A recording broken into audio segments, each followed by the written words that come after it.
Texnik jihatdan tartibga solish agentligi tashabbusi bilan Termiz erkin iqtisodiy savdo zonasida Afg'oniston standartlar va sifat markazi mutaxassislari uchun seminar-trening tashkil etildi.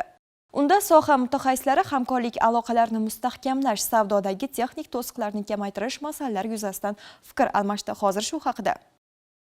Termiz tumanidagi Aritom xalqaro savdo markazida bo'lib o'tgan seminarda so'zga chiqqanlar O'zbekiston va Afg'oniston o'rtasidagi hamkorlik aloqalari mustahkamlanib borayotganini ta'kidladi. Bu ayniqsa o'zaro savdo hajmining sezilarli darajada oshib borayotganida yaqqol namoyon bo'layotganligi aytib o'tildi. Tadbir davomida hamkorlikning yanada rivojlantirish zarurligi qayd etilib, hozirgi kunda ikki davlat o'rtasidagi savdo aylanmasi 1,7 milliard dollarni tashkil etayotgani va uni kelgusida 5 milliard dollarga yetkazish maqsad qilinganligi bildirildi. Shuningdek, qurilish materiallari, farmatsevtika, oziq-ovqat, to'qimachilik hamda elektrotexnika sohalarida savdo-sotiqni kengaytirish masalalari muhokama qilindi. Ushbu yo'nalishlarda texnik to'siqlarni bartaraf etish va mahsulotlar raqobatbardoshligini oshirishda standartlashtirish tizimining ahamiyati alohida ta'kidlandi. O'zbekiston va Afg'oniston o'rtasidagi savdo va tovar almashuvini kengaytirish va shu jumladan texnik jihatdan tartibga solish yo'nalishidagi hamkorlikni kengaytirish, mahsulotlarimizga qo'llanilayotgan texnik reglamentlar, standartlar,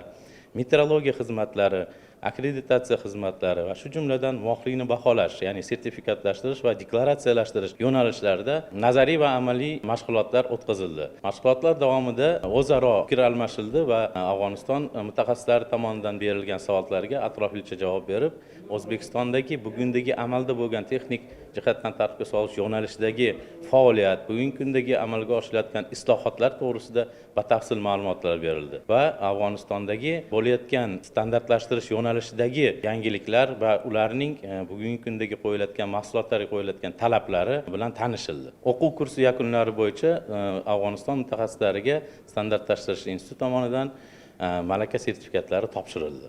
O'zbekiston mutaxassislar tomonidan afg'on hamkasblariga texnik jihatdan tartibga solish, metrologiya va muvofiqlikni baholash yo'nalishlarida bilim va malakasini muntazam oshirib borish bo'yicha hamkorlik taklif etildi.